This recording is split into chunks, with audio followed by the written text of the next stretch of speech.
Hello friends, स्वागत है आप सभी का आपके अपने चैनल आशीष प्रताप आरबीएल में। ये पर्यावरण एवं सामाजिक अध्ययन और सामान्य ज्ञान का टेस्ट नंबर 5 है। इसके पहले 4 टेस्ट हो चुके हैं। ये सारे क्वेश्चंस आपके यूपी टीईटी, सुपर टेट और अदर जो स्टेट के टीईटी होते हैं उनमें बराबर यूज़फुल है, क्योंकि आजकल जो इन्वायरमेंट का पेपर होता है उसमें आपने देखा होगा पॉलिटी के भी क्वेश्चन रहते हैं, ज्योग्राफी के भी क्वेश्चन रहते हैं और कुछ क्वेश्चन सामान्य ज्ञान के भी रहते हैं। तो अगर आप इस सीरीज़ को पढ़ रहे हैं तो आपका इन्वायरमेंट का पेपर बढ़िया होगा, इस चीज़ की गारंटी है। तो आइए शुरू करते हैं। पहला क्वेश्चन है, हिंदू मुस्लिम एकता का प्रतीक सुलह कुल उत्सव यह उत्तर प्रदेश में कहाँ पर आयोजित किया जाता है? वो स्थान का नाम आपको बताना है। नेक्स्ट है, गोविंद साहब मेला उत्तर प्रदेश में कहाँ पर आयोजित होता है? उस जगह का नाम बताना है। भारत में जैव विविधता के तप्त स्थल या हॉट स्पॉट कौन कौन से हैं? नेक्स्ट है, हॉट स्पॉट शब्द का सर्वप्रथम प्रयोग किसने 1988 में किया था? अगला है, फ्रिज में कौन सी गैस भरी जाती है? नेक्स्ट है, मॉन्ट्रियल प्रोटोकॉल किसके संरक्षण से संबंधित है? मतलब ये प्रोटोकॉल किस चीज़ के संरक्षण की बात करता है? एक होता है क्योटो प्रोटोकॉल, एक होता है मॉन्ट्रियल प्रोटोकॉल। तो आपको मॉन्ट्रियल प्रोटोकॉल बताना है और क्योटो प्रोटोकॉल किस लिए है वो आपको कमेंट में करके बताना है। भारतीय वन्यजीव संस्थान कहाँ पर स्थित है? नेक्स्ट है, national bureau of plant genetic resources ये कहाँ पर स्थित है? ये बताना है। अगला है, पारिस्थितिकी का जनक किसको कहा जाता है? दो भिन्न समुदायों के बीच का संक्रांति क्षेत्र क्या कहलाता है? ग्रीन पीस इंटरनेशनल का मुख्यालय कहाँ पर स्थित है? सौर विकिरण की सबसे महत्वपूर्ण भूमिका किस चक्र में होती है? फूलों की घाटी कहाँ पर स्थित है? वेटलैंड या आर्द्रभूमि दिवस कब मनाया जाता है? ग्रीन हाउस गैसों की संकल्पना किसने दी थी? भारत में कुल कितने जैवमंडल आरक्षित क्षेत्र स्थापित किए जा चुके हैं? ये बताना है। किसको उष्णकटिबंधीय सागरीय वन की संज्ञा दी जाती है? आगे बढ़ते हैं। सैयद सालार मेला उत्तर प्रदेश में कहाँ पर आयोजित होता है? मौलिक कर्तव्य को किस देश के संविधान से लिया गया है? जो मौलिक कर्तव्य हैं हमारे संविधान में उनको किस देश के संविधान से लिया गया है? 1886 में भारतीय राष्ट्रीय कांग्रेस का दूसरा अधिवेशन कहाँ पर हुआ था और इसके अध्यक्ष कौन थे? पशुपतिनाथ मंदिर कहाँ पर स्थित है? ग्रेट बैरियर रीफ किस देश में स्थित है? इंदिरा पॉइंट किस जगह पर स्थित है? उस जगह का नाम बताना है। अजंता की गुफाएं कहाँ पर स्थित हैं? किस प्रदेश में? वेल्लूर मठ कहाँ पर स्थित है? कैलाश मेला का आयोजन कहाँ पर किया जाता है? ये बताना है। आगे बढ़ते हैं। राष्ट्रीय गीत की रचना बंकिम चंद्र चट्टोपाध्याय ने अपनी पुस्तक आनंद मठ में की थी। इसे किस वर्ष राष्ट्रीय गीत के रूप में स्वीकार किया गया था? आपको ये बताना है। राष्ट्रीय गीत को किस वर्ष राष्ट्रीय गीत के रूप में स्वीकार किया गया था? 1916 में किसके प्रयासों से बनारस हिंदू विश्वविद्यालय की स्थापना हुई थी? यंग बंग आंदोलन के प्रवर्तक कौन थे? या यंग बंगाल आंदोलन के प्रवर्तक कौन थे? रामकृष्ण परमहंस की पत्नी का नाम क्या था? एशियाटिक सोसाइटी ऑफ बंगाल की स्थापना किसने की थी? ब्रह्म समाज की स्थापना किसके द्वारा की गई थी? नेक्स्ट है, शाकंभरी देवी मेला कहाँ पर आयोजित किया जाता है? इंडिया डिवाइडेड पुस्तक के लेखक का नाम बताना है। लाइफ डिवाइन पुस्तक के लेखक का नाम बताना है। करो या मरो का नारा महात्मा गांधी जी द्वारा किस आंदोलन के समय दिया गया था? फिर नेक्स्ट है, 13 अप्रैल 1919 में हुए जलियांवाला बाग हत्याकांड के समय भारत के वायसराय कौन थे? पनामा नहर किन किन महासागरों को जोड़ता है या जोड़ती है? विश्व की सबसे बड़ी ताजे पानी की झील कौन सी है? ये बताना है आपको। अगला क्वेश्चन, अंतरिक्ष यात्री को आकाश किस रंग का दिखाई देता है? ब्लैक फॉरेस्ट कहाँ पर स्थित है? ब्लैक फॉरेस्ट कहाँ पर स्थित है? अफ्रीका की कौन सी नदी मकर रेखा को 2 बार काटती है? विक्टोरिया जलप्रपात किस नदी पर स्थित है? 1 रुपए के नोट पर किसके हस्ताक्षर किए जाते हैं? इसको बताना है। गिल्ट एज्ड बाजार किससे संबंधित होता है? किस चीज़ के क्रय विक्रय से संबंधित होता है गिल्ट एज्ड बाजार? गौरक्षा आंदोलन तथा गौरक्षा समिति की स्थापना किसके द्वारा की गई थी? नेक्स्ट है, उर्दू को राज्य के द्वितीय भाषा के रूप में कब स्वीकार किया गया था। और अगला है दक्षिणी आल्प्स पर्वतमालाएं कहाँ पर स्थित हैं। तो ये थे आपके क्वेश्चन। वीडियो को पॉज करके आप अपने आंसर्स लिखिए और बताइए कि आपका स्कोर क्या है। अब मैं बताता हूँ आपको आंसर्स। हिंदू मुस्लिम एकता का प्रतीक सुलह कुल उत्सव उत्तर प्रदेश में कहाँ पर आयोजित किया जाता है। तो ये आयोजित किया जाता है आगरा में। गोविंद साहब मेला उत्तर प्रदेश में कहाँ आयोजित होता है। तो ये अम्बेडकर नगर में आयोजित होता है। भारत में जैव विविधता के तपस्थल या हॉट स्पॉट कौन कौन से हैं। तो पूर्वी हिमालय और पश्चिमी घाट को जैव विविधता के हॉट स्पॉट के रूप में जाना जाता है। ठीक है, पूर्वी हिमालय और पश्चिमी घाट। हॉट स्पॉट शब्द का सर्वप्रथम प्रयोग किसने 1988 में किया था। तो नॉर्मन मायर्स ने इसका प्रयोग 1988 में किया था। फ्रिज में कौन सी गैस भरी जाती है। तो फ्रिज में भरी जाती है मेफ्रॉन। मॉन्ट्रियल प्रोटोकॉल किसके संरक्षण से संबंधित है। ओजोन परत के संरक्षण से संबंधित है Montreal protocol. Most important question है, याद रखना। भारतीय वन्यजीव संस्थान कहाँ पर स्थित है। तो ये देहरादून में स्थित है। National bureau of plant genetic resources कहाँ स्थित है। तो ये नई दिल्ली में स्थित है।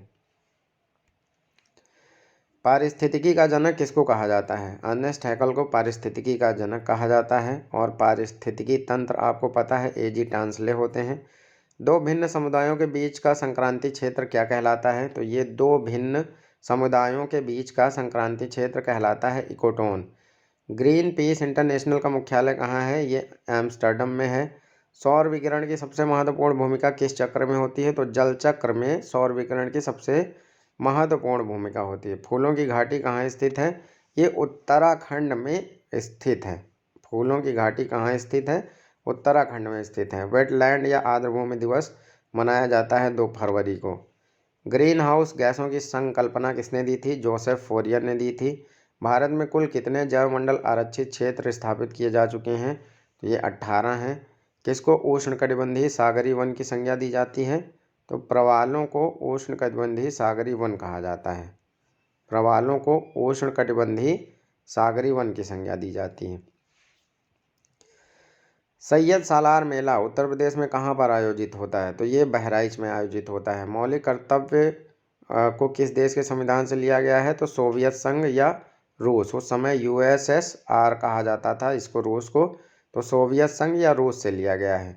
1886 में भारतीय राष्ट्रीय कांग्रेस का दूसरा अधिवेशन कहाँ पर हुआ था और इसके अध्यक्ष कौन थे। तो दूसरा अधिवेशन हुआ था कोलकाता में और इसके अध्यक्ष थे दादा भाई नौरोजी।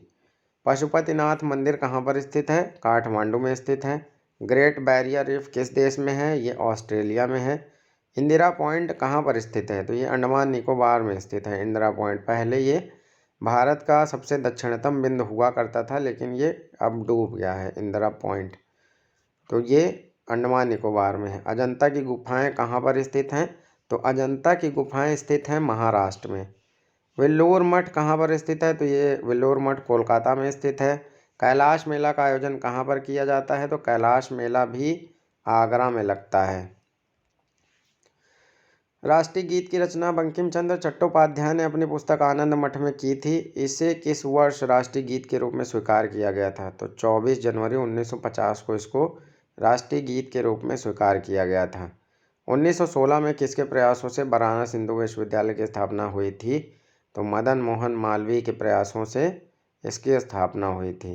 यंग बंगाल आंदोलन के प्रवर्तक कौन थे। Henry Vivian Derozio Young Bengal आंदोलन के प्रवर्तक थे। रामकृष्ण परमहंस की पत्नी का क्या नाम था। Sharada Mani. Asiatic Society of Bengal की स्थापना किसने की थी। William Jones. ब्रह्म समाज की स्थापना किसके द्वारा की गई थी। राजा राम मोहन राय के द्वारा। शाकंभरी देवी मेला कहाँ पर आयोजित किया जाता है। तो ये आयोजित किया जाता है सहारनपुर में। इंडिया डिवाइडेड पुस्तक के लेखक हैं राजेंद्र प्रसाद। लाइफ डिवाइन पुस्तक के लेखक हैं अरविंद घोष। करो या मरो का नारा महात्मा गांधी जी द्वारा किस आंदोलन के समय दिया गया था। भारत छोड़ो आंदोलन के समय। 13 अप्रैल 1919 में जलियांवाला बाग हत्याकांड के समय भारत के वायसराय कौन थे। तो लॉर्ड चेम्सफोर्ड थे। इसके बाद पनामा नहर किन किन महासागरों को जोड़ती है। तो प्रशांत महासागर और अटलांटिक महासागर। विश्व की सबसे बड़ी ताज़ा पानी की झील कौन सी है? Lake superior. अगला है, अंतरिक्ष यात्री को आकाश किस रंग का दिखाई देता है? तो आकाश दिखाई देता है काला। ब्लैक फॉरेस्ट पर्वत स्थित है जर्मनी में। अफ्रीका की कौन सी नदी मकर रेखा को 2 बार काटती है? तो लिम्पोपो नदी है। विक्टोरिया जलप्रपात किस नदी पर स्थित है? ये है जाम्बेजी नदी पर। यह मोस्ट इम्पॉर्टेंट क्वेश्चन है। विक्टोरिया जलप्रपात किस नदी पर स्थित है? ये जाम्बेजी नदी पर है। 1 रुपये के नोट पर किसके हस्ताक्षर किए जाते हैं? तो वित्त मंत्रालय के सचिव के हस्ताक्षर किए जाते हैं। गिल्ट एज्ड बाजार किससे संबंधित है? आरबीआई के माध्यम से सरकारी और अर्ध सरकारी प्रतिभूतियों के क्रय विक्रय से संबंधित है। तो गिल्ट एज्ड इकोनॉमी है प्रतिभूतियों के या बॉन्ड्स के क्रय विक्रय से संबंधित।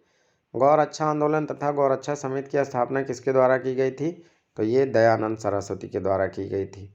उर्दू को राज्य की द्वितीय भाषा के रूप में स्वीकार किया गया 1989 में। दक्षिणी आल्प्स पर्वतमालाएं स्थित हैं न्यूजीलैंड में। अब बारी आती है आपके कमेंट्स की। तो मुकेश कुमार जी ने बहुत लंबे चौड़े क्वेश्चंस, बहुत सारे क्वेश्चंस लिखे हैं, आप इनको पढ़ सकते हैं। कुछ जैवमंडल आरक्षित क्षेत्रों के बारे में इन्होंने लिखा है। नीलगिरी क्षेत्र तमिलनाडु, कर्नाटक और केरल में फैला हुआ है। इसकी स्थापना 1986 में हुई थी। ठीक है। नंदा देवी जैवमंडल रिजर्व उत्तराखंड में 1988 में स्थापना हुई थी। तो नंदा देवी उत्तराखंड में है। गल्फ ऑफ मन्नार जैवमंडल रिजर्व क्षेत्र तमिलनाडु में स्थापित है। सन इतना ज़रूरी नहीं है, लेकिन आप अगर इनको याद करना चाहें कि कौन कहाँ पर स्थित है तो ये आप याद कर सकते हैं। नोकरेक मेघालय में है। सुंदरवन पश्चिम बंगाल में है। मानस असम में है। सिमलीपाल उड़ीसा में है। बिहार। देवांग अरुणाचल प्रदेश में जैवमंडल आरक्षित क्षेत्र 1998 स्थापना हुई थी। ये एक्चुअली दिबांग है, देवांग नहीं है। तो दिबांग अरुणाचल प्रदेश में है। ठीक है। नेक्स्ट है पंचमढ़ी जैवमंडल आरक्षित क्षेत्र, ये मध्य प्रदेश में है। अचानकमार अमरकंटक ये मध्य प्रदेश में है। Great run of Kutch, Kutch जैवमंडल, कच्छ का जैवमंडल रिजर्व जो है वो गुजरात में है। कच्छ गुजरात में है, जो जंगली गधों के लिए फेमस है। कोल्ड रिजर्व जैवमंडल आरक्षित क्षेत्र हिमाचल प्रदेश में है। कंचनजंगा आपका सिक्किम में है। इसके बाद अगस्त मलाई, और ये कौन सा है? अगस्त मलाई तमिलनाडु में है। अगस्त मलाई। और इसके बाद ये एक्चुअली समझ में नहीं आ रहा है। अगस्त मलाई केरल में है। अगस्त मलाई केरल में है। इसके बाद ग्रेट निकोबार जैवमंडल आरक्षित क्षेत्र अंडमान और निकोबार द्वीप समूह में है। डिब्रू सैखोवा ये असम में है।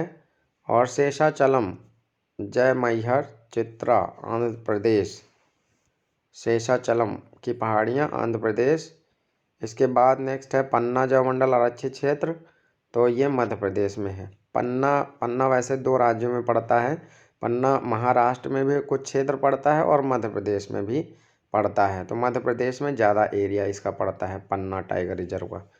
सबसे पहला जैवमंडल आरक्षित क्षेत्र नीलगिरी, और दूसरा सबसे बड़ा जैवमंडल आरक्षित क्षेत्र मन्नार की खाड़ी है। सबसे छोटा जैवमंडल आरक्षित क्षेत्र डिब्रू सैखोवा है। भारत में सबसे ज़्यादा जीव जंतु बायोडाइवर्सिटी शांत घाटी केरल में। तो शांत घाटी कहाँ पर है? केरल में। तो मुकेश जी ने वाकई में बहुत मेहनत की है भाई इसमें, इतना ज़्यादा टाइप करने में। तो वह आप सभी के लिए इन्होंने इतनी मेहनत की है। तो मुकेश जी आपको बहुत बहुत धन्यवाद। बहुत ज़्यादा लंबा चौड़ा पूरा हिस्ट्री लिख डालते हैं आप तो। अच्छी बात है, चलिए कम से कम इसी बहाने सबका तैयार होगा। अब स्कोर्स की बात करें तो माधुरी जी का है 38, अमित कुमार का 33 है, बसंत कुमार का 38 है। बहुत बहुत आभार सर आपका, आपकी वीडियो बहुत ही प्रभावशाली होती है। नेक्स्ट है मोहित वाजपेयी जी ने लिखा है गोमती रिवर का उद्गम पीलीभीत की फुलर झील से होता है। मोहित जी का स्कोर है 44, अच्छा स्कोर है। ए कुमार का स्कोर है 35, और निशा मौर्य का है, थैंक्स सर जी इन्होंने लिखा है, लेकिन इनका स्कोर है 45, अच्छा स्कोर है निशा जी, बहुत बढ़िया। श्रद्धा सर प्लीज़ आप रेगुलर वीडियो डालें। आप रेगुलर ही डलती हैं वैसे, कभी कभी बहुत ज़्यादा विशेष कहीं फंस गए काम में या फिर व्यस्तता हो जाती है तभी रुकती है। वैसे मैं भी कोशिश करता हूँ कि ज़्यादा से ज़्यादा जितनी जल्दी हो सकता है उतनी जल्दी, लेकिन ये है कि थोड़ा सा टाइम तो लगता ही है सारी चीज़ें करने में, और कभी कभी देखना पड़ता है, व्यस्तता हो जाती है। श्रद्धा जी का स्कोर है 46 और गुंजन राठी जी का है 29। तो श्रद्धा जी का स्कोर यहाँ पे हमें लग रहा है अच्छा है। आप लोग इसी तरह से ईमानदारी से अपने स्कोर्स बताते रहिए। चीटिंग करने की कोई ज़रूरत नहीं है। आप अगर कम से ज़्यादा की ओर बढ़ेंगे तो मुझे अच्छा लगेगा, लेकिन चीटिंग करके आप पहले ज़्यादा होते हैं, और कभी मान लीजिए मैंने लाइव टेस्ट ले लिया और उसके बाद फिर आपको लाइव टेस्ट में अगर गड़बड़ हुआ रिज़ल्ट, तो मैं फिर जान जाऊँगा कि आप चीटिंग करते हैं। तो ईमानदारी से अपना अपना स्कोर्स बताइए। रितु सिंह का स्कोर है 48।